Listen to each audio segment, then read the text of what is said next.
And we are live. Hello, everybody. Welcome back to another episode of Wants to Be a Millionaire Animation Edition, Season 6, Round 2. The top 5 contestants are coming back for a second chance at the million. And we have returning from Round 1, blogger, film lover, Rhode Island movie critic himself, Mr. Sean Nasuti. How are you? Pretty good, man. How are you? I'm good. Thanks for coming back for Round 2. I appreciate it. Happy to be here. And for people who didn't watch the first episode or any previous ones, could you introduce yourself? So yes, hi folks. My name is Sean Nasuti. I'm a film critic, originally from Rhode Island, but I've been living in Florida for the past few years. My current blog is Rhode Island Movie Corner. That is rimoviecorner.blogspot.com. I've been publishing there since 2012. Reviews, editorials, top 10 lists, you name it. And I'm also a contributing author for the Diz Insider, a site dedicated to all sorts of new Disney-related news, reviews, and stuff like that. In fact, shameless plug in 3, 2, 1. I just recently published a review for the 2000 Disney film Remember the Titans on both sites, so go check that out. Feel free. No worries, and I'll post links to both of the sites below. And for anyone that's new to this is a game show that I host on my blog, Animation Commendation. It's based on Who Wants to Be a Millionaire, and it's all about animation, anything even remotely related to the field of animation. And 12 questions, as long as Sean gets getting questions right, he goes high up the ladder. Once he gets it wrong, that's the end of the game. He leaves with the last points from the last safe haven. He has 3 lifelines to help him, 50-50, gets rid of 2 wrong answers. Throw in a friend if you choose. You can call someone for help or ask the expert. And this season, our expert is film lover and animation lover and film blogger, Mr. Andrew Garrison. He actually won the game show last season, so he's back on as the expert. Sean can see how he answered, decide if he wants to go with that or not. And since this is round 2, it's the top 5 contestants coming back to get to the million. And if no one gets to the million, the winner is whoever has the highest score from both rounds. So Sean is coming in with 125,000. Let's see what he leaves with. Sean, are you ready to play Millionaire? I am ready. I don't think before we start, though, you said 125,000, but if anyone watched the last episode I was on, there was a point where I nearly screwed it all up at the second question. He almost had 0 points. That's like one of those things like, oh, crap. But yes, I'm ready to go. So yeah, I'm going to share my screen here with you. Do you see the Millionaire screen? Yes, I can see the screen. And this is your lateral points. Remember, the yellow ones are the benchmarks. Once you get to those, you can't lose them. And remember, take your time to say final answer, because once you say that, that's what I got to go with. Because let's be clear, folks, that's how I nearly lost my time. This is our expert, Andrew Garrison. Sean has read this already, but everyone else can check out his blog at The Movie Guy and Friends at AndrewTheMovieGuy714.wordpress.com. Sean, 500 points. Let's go. All right. What type of animal is ScoobyDoo in the animated Hanna-Barbera franchise of the same name? Is he a snail, a falcon, a whale, or a dog? For record, I'm kind of glad it wasn't like what type of dog to see, because obviously anyone who watched ScoobyDoo knows this stuff. But yeah, I'm just like, because it was like, what kind of dog is he? I'm like, I think I would know. If I'm right, it's a Great Dane. If I'm right, we'll talk about that later. But D, dog's final answer. Well, we have to start out with the easy one. Your answer is correct. Yeah, he is. He is a Great Dane. It's a Great Dane. I was gonna say, like, if it was that, then maybe I was like, okay. Well, I mean, I would know that obviously because big Scooby-Doo fan. So still. Yeah. Like, no, for me that's too hard a question to put as a 500 points for me. So yeah. You got saved. Well, I mean, you still knew it anyway, so good job. So next one's 1,000 points. I have to remind you again, if you get it wrong, that's the end of the game. But I don't think it'll happen this time. Let's see. Hopefully. 1,000 points, sir. Let's go. What is the English title of the animated Studio Ghibli film about a young witch who uses her flying abilities to earn a living? Is it A, Kiki's Delivery Service, B, Fifi's Delivery Service, C, Mimi's Delivery Service, or D, Gigi's Delivery Service? So I was on here about a few years ago, 2017, and I forget which was that, like season 4 or something, 3? Season 3, I think. Yeah, and the reason I bring that up is when I did that time, a lot of Studio Ghibli questions, and this is probably going to give me a lot of like rolled eyes. I'm like, I haven't really watched a lot of Studio Ghibli stuff, so that's nothing I'm familiar with. But in this case, this is an easy one because yes, I do. I know the name. It's A, Kiki's Delivery Service. Final answer. I think that might have been season 2, actually. I think that was the second season. It's been a while. It's one of those, yeah. But like 2017. But your answer is correct. Yeah, Congrats. This is one I would know because, like I said, I'm at least familiar with the names, just not anything else about what goes on. But I do remember back in the day when this was on, back when VHS was a thing. Also, we're old. Yeah, Anyway, man. when this was on VHS, there's like one of the it was because of course, as you see on the info right there, Studio Ghibli films used to be distributed in the U.S. by Disney, Yeah. and one big one that was kept getting brought up on like VHS tapes, all the promos. Was Kiki, yeah. I think, if I'm not mistaken, I think I remember some of the trailers for that. Like, yeah, you see at the beginning of the VHS movies. Oh yeah, that's exactly. It's always in the it was on a couple of the Disney VHS back in the day. Kids nowadays will have no idea what "and now our feature presentation" means.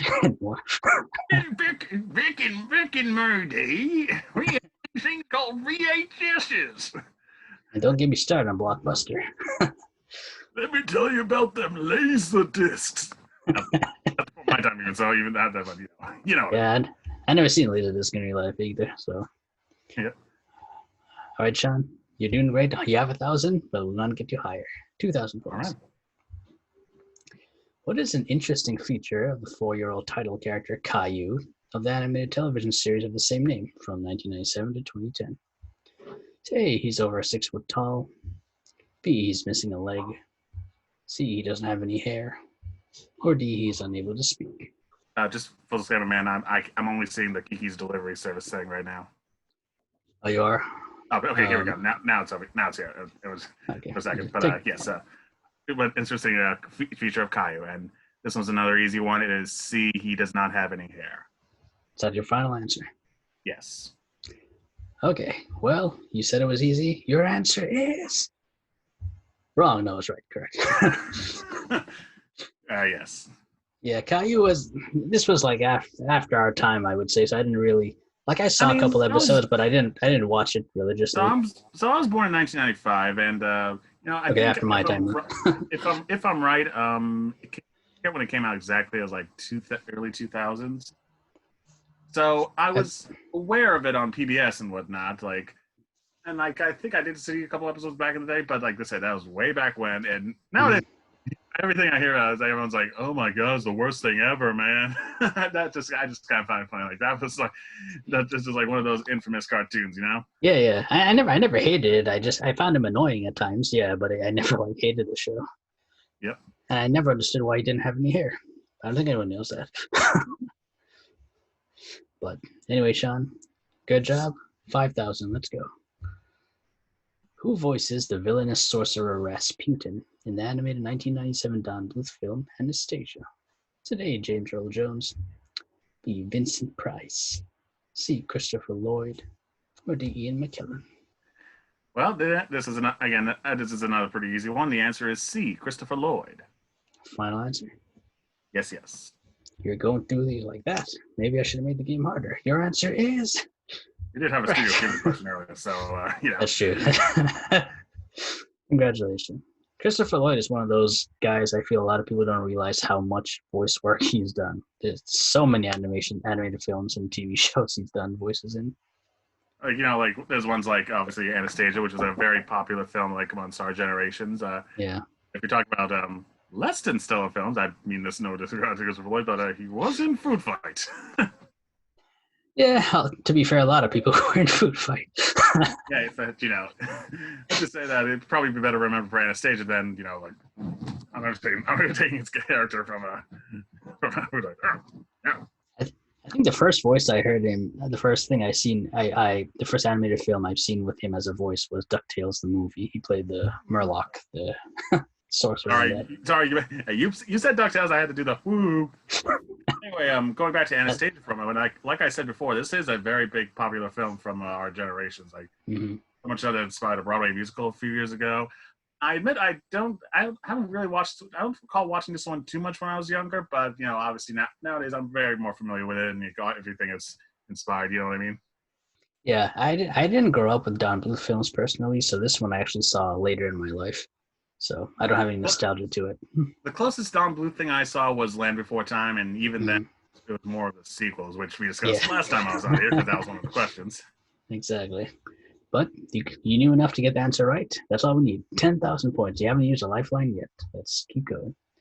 Which of the following animated DreamWorks animation films features the character President Hathaway of the United States?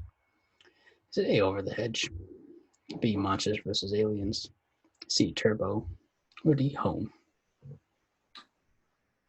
Well, here's the thing. So I'm familiar with all the. I think I know the answer, but this is obviously a bit more tricky because I think I mainly just know it because of the what film it was in, and well, this might screw me up anyway. But I'm gonna go with B, Monsters vs. Aliens. You're gonna go final answer on that? Yes, final answer. How sure are you? 50-50, but I don't want to waste a lifeline yet. Okay, you're 50-50. You get it right, you keep going. You get it wrong, that's the end of the game, and it was nice having you. Sean, your answer is correct. For a moment, I thought was it actually Home? But yeah, because I haven't watched Home or Turbo, but I did watch Monsters vs. Aliens, and that is one very familiar part of that film was Stephen Colbert as the president. Stephen Colbert as the president. He goes up to the alien ship, goes doo doo, and it was a big piano thing. Yeah, I remember. And then that, when he's taken away, he's like, "Oh, don't worry, I'll stop it." Wait, that didn't work. Nope, never mind. Escape. And he's escaping. He's like, I did my job. I'm a good president. Exactly. And I think they even caricatured Stephen Colbert in the way they drew him. He looks very Colbert. See from right here. That definitely exactly. looks like Colbert. Yeah. I thought the film was okay, but I like Colbert as president the best. Yeah, that's definitely one of the best parts. All right, Sean, you took a gamble maybe, but it worked out because you still have all your lifelines. 20,000 points. Let's go. Mm-hmm. Which animated Don Bluth film features the song "Never Say Never"? It says A, All Dogs Go to Heaven. B, Rocket Noodle. C, Anastasia. Or D, An American Tail. This one though, I'm gonna actually have to go with one of the lifelines, but instead of 50-50, okay. I'm going to go with the expert. You want to ask Andrew? Yes. All right. We asked Andrew this question earlier, and he said that would be D, An American Tail. All right, I'm going with Andrew then. Then it'll be D, American Tail. Final answer? Yep. All right, you didn't know. You went with Andrew. He said D, American Tail. Your answer is correct.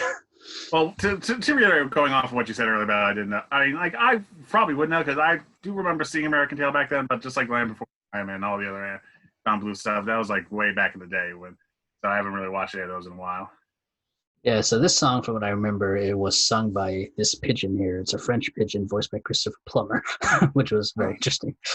And it's a song like Never Say Never, something like that. So you're saying that the pigeons were the Von Trapp family singers? Exactly. That's a film theory we need. But for the record, I bring up Christopher Plummer because then he would also be in Rocket Doodle as that big owl character. True. Hey, I didn't think about that. So now he's a pigeon and an owl. So I guess he was a pretty recurring character on Don Bluth films out there, like say Don DeLuise, yeah. Sorry, Mr. DeLuise, I forgot your name for a second. well, he's dead, so I don't think he meant. But anyway, like I said, American Tail, obviously, it's another big classic one. Like, everyone brings up Never Say Never, but obviously the one that most people think of a song when they come to that is, the Somewhere Out There. Yeah, that's definitely the standout one. And I also remember. Go ahead. I was saying this is one other one. Like I said, I was a while ago, but this, yes, like American Tail, also Dreams to Dream, which was from the sequel. I think I also saw that one as well back then, but like I said, way back when. Nice. Well, you did what you had to do to get it right, and that's all that matters. Next one's a 32,000. If you get that right, you have that no matter what, and you get that other lifeline to switch the question. So let's go. 32,000. Which actor voices the main protagonist, Jim Hawkins, in the animated 2002 Disney canon film Treasure Planet? I see you smiling. Is it A, Joseph Gordon-Levitt, B, Jake Gyllenhaal, C, Hayden Christensen, or D, Chad Michael Murray? Well, you call it there because A, Joseph Gordon-Levitt, final answer. Well, you were more confident about that one. Is that right? Your answer is correct. And the reason, because for folks, Treasure Planet is because which came out in 2002 is a favorite of mine from that era.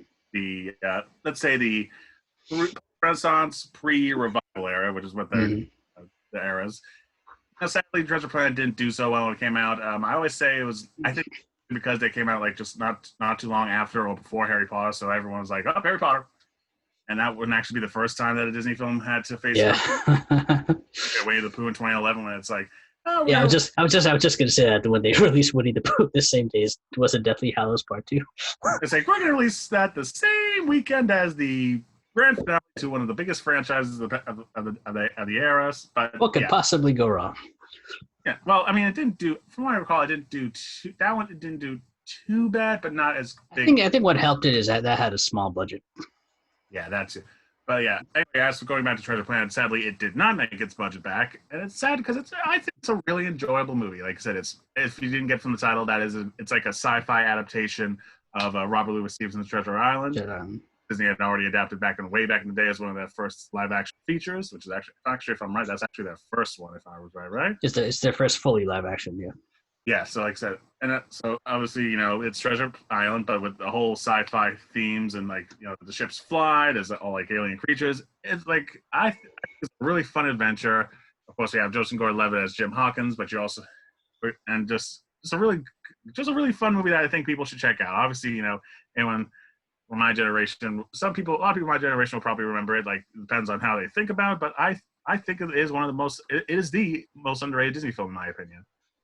I agree that it is very underrated, and it's also on my top favorite Disney list as well. And it should be seen more often. Anyway, Sean, you have 32,000. No matter what you do, you can't leave with less than that, and you have the Switch the Question lifeline. So we want to get you higher. Come on, you have to get at least to the 125 just to tie for first place. Okay, so just know that's where you have to be. So 60. Where's my mouse? 64. There we go. Another one. Which of the following animated Don Bluth films did not have its own animated television series afterwards?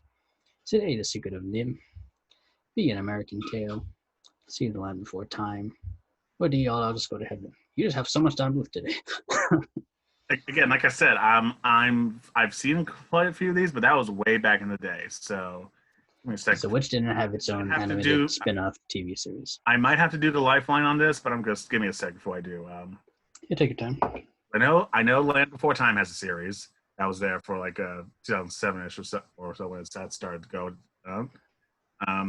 The thing is, if this was like which of the Don Bluth films did not get a direct-to-video sequel, I'd be more familiar with that because a lot of these did.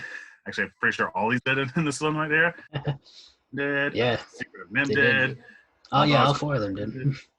American Tail had at least one film that was a theatrical release. I know the Five Goes West was. Yeah, but it had two others that were direct-to-video. I think for this one, I will have to go with Andrew again because I know the only thing I know that did get one was Land Before Time, so I need an expert. So you want to go to Andrew? Okay. So let's see if Andrew knew this. We asked him this. He said, the answer is most likely A, The Secret of Nim, as it was Bluth's first major film long before he had the influence he had with later films in the creation of Amblin. So now he's that you leaning mention towards A.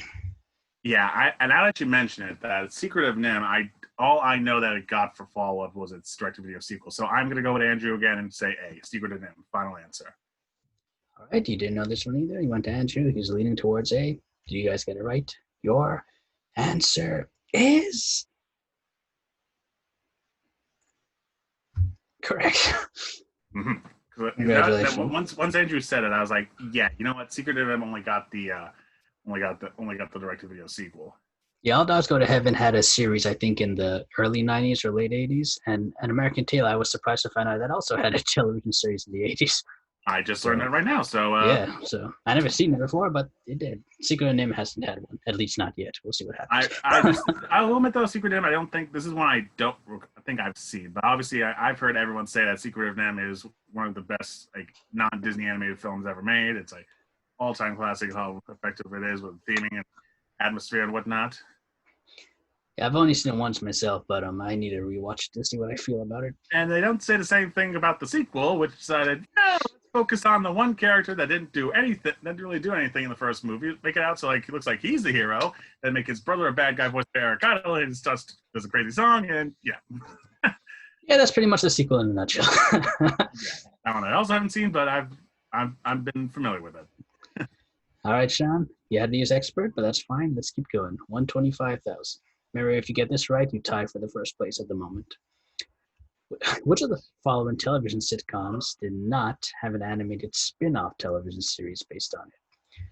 All in the Family, Happy Days, Mork and Mindy, Laverne and Shirley. And before you answer, I want to clarify what I mean is, in terms of animated spin-off TV shows, it doesn't. The spin-off didn't necessarily have to be only about that about that sitcom. It could be like a composite spin-off where like one half of the show was like an animated Cheers and the second half was an animated Cosby Show. So, but actually, for this one, I'm going to have to go with the switch the question. Okay, so you want to switch it? Yeah. Okay, we'll switch it. But for if you want to take a guess, what would you have said? I mean, I know this is because if you could tell, but in fact, I really went for that. This is one I'm not familiar. The only one I know had a television series was Happy Days. Because I do remember that was a thing. I looked it up recently. If I'm right, that means Laverne should. Oh. Well, too late. You switched already. I might have just realized I might have just answered my own question for me because I just remembered Happy Day. No, I'm going to switch it. Yeah, you already said switch, so I was going to take that. Yeah, All in the Family. I just realized that's probably right because I just remembered Happy Days, Mork and Mindy, and like for the same. If you told me All in the Family, yeah, it was the right. Because you know what? Because I just remember that Happy Days, Mork and Mindy, and Laverne and Shirley were all developed by Gary Marshall, and so it's like they're all like from his stuff. And I know they made animated spin-offs of that. Yeah. So Happy Days. That's okay. That's okay. I'll take the switch one, whatever it is. Yeah, Happy Days had, I think, 2 animated series. Laverne and Shirley had at least 2 as well. The only one that I know was guaranteed an animated spinoff was Happy Days. Mm-hmm. Anyway, I'm so sad about that, but we have to switch. You said switch, so we're going to switch. Here's another one worth the same amount of points. Don Bluth again. Sure, here we go. Which actor serves as the narrator in the animated 1988 Don Bluth film, The Land Before Time?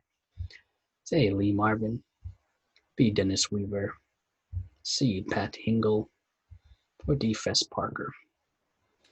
50-50, please.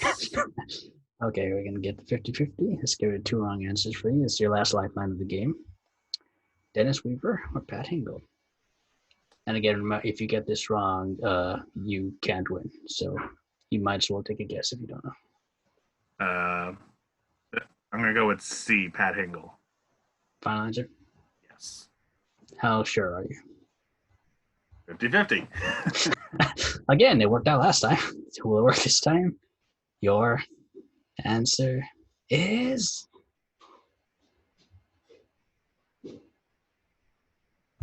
correct.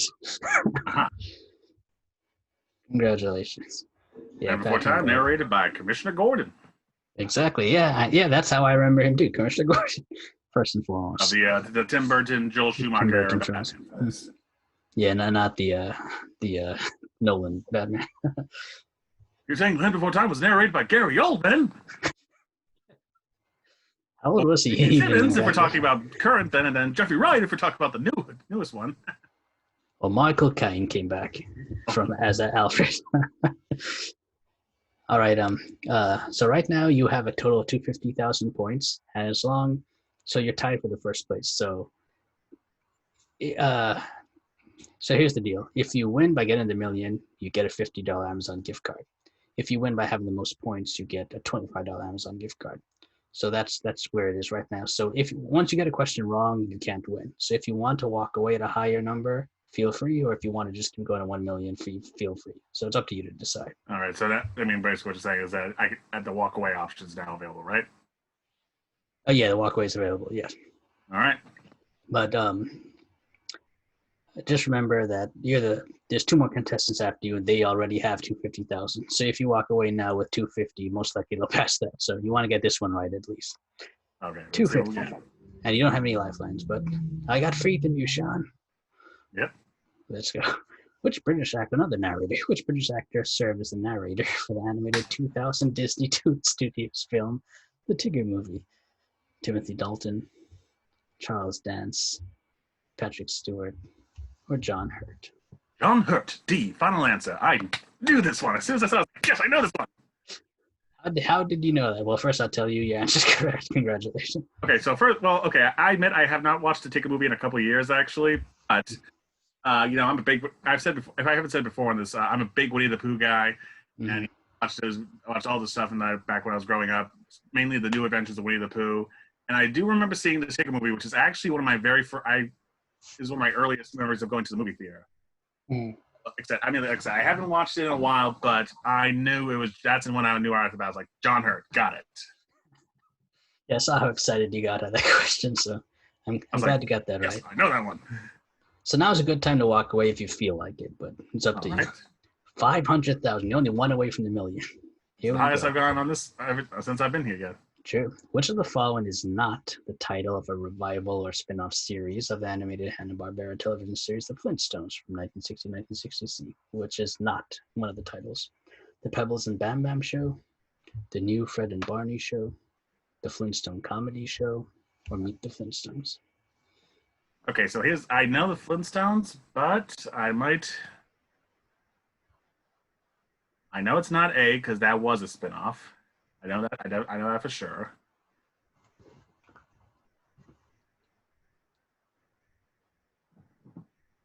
Take your time. Like I said, if you feel like walking away, it's up to you. If you want to take a guess, it's up to you. Just know if you get it wrong, you can't win.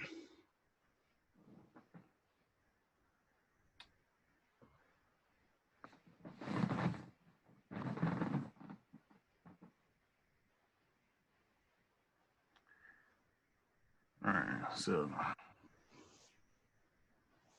Which is not one of the titles.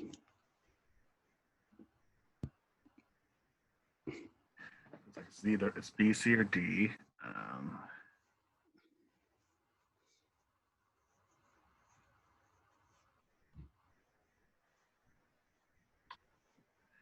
I probably know this, but I think I'm actually going to do the walk away option at this point. You want to walk away with 250,000? I think I know it, but I don't have it on lock. Well, is that your final answer? You're going to walk away? Yes. Okay, Sean.